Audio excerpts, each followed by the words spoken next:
And you go out today and you look out over the Mississippi Sound, which is an extension of the Gulf of Mexico, you see maybe one of the most beautiful places in the world that God has created. Well, that water can get mean as the dickens, so you have to have great respect if you live on the water to know that that serenity and that beauty can turn into a monster storm, and you better be ready for it. It's a price you pay for living in paradise. Summing up Hurricane Camille is very difficult because there had never been a storm of such magnitude striking a populated area. I thought Betsy was bad. I was in Betsy in New Orleans, but that was the third grade fist fight on the playground compared to this monster. Camille was a very, very powerful storm, an unusual storm. And one of the things that made it so difficult in our forecasting is at the time when it was strengthening quite rapidly, we didn't know how strong the storm was. The instruments we had to work with at the time of Camille were not nearly as elaborate as they are today.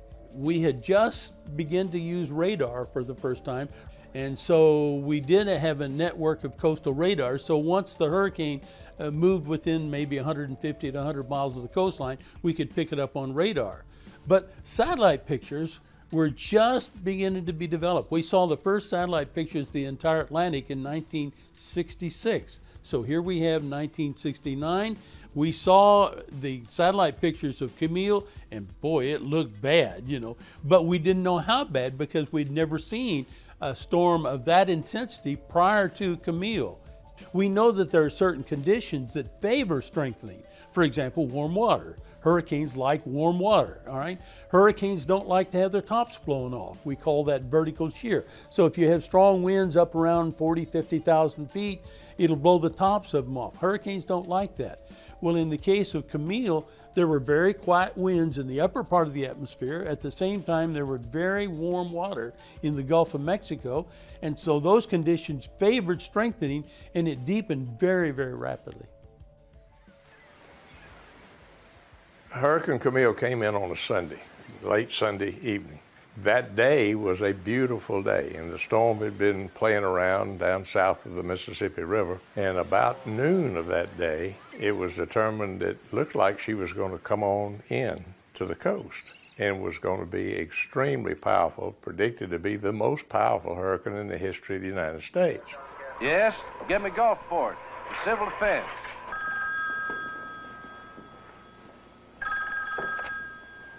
Yeah? Wade, Bill Tilson, Mobile Weather Bureau. Yes, Mr. Bill.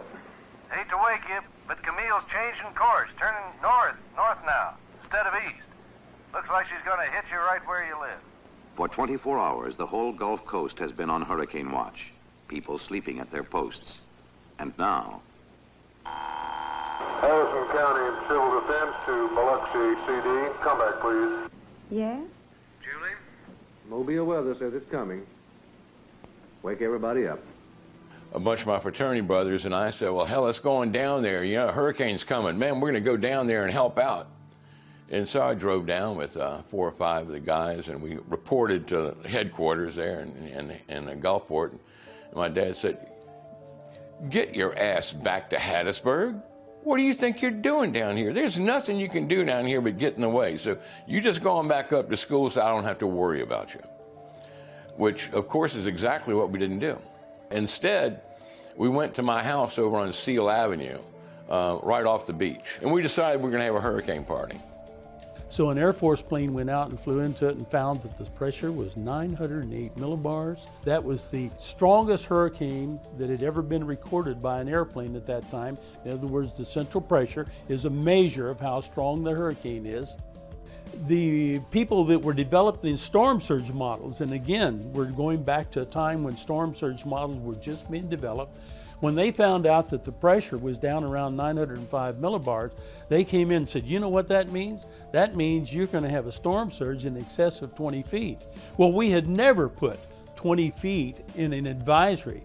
And after pondering this issue for some time, we finally indicated that it looks like the storm surge of this would be 15 to 20 feet. And it was that warning that really encouraged a number of people to evacuate the coast. Most people take the advice to get out, and cars start streaming north.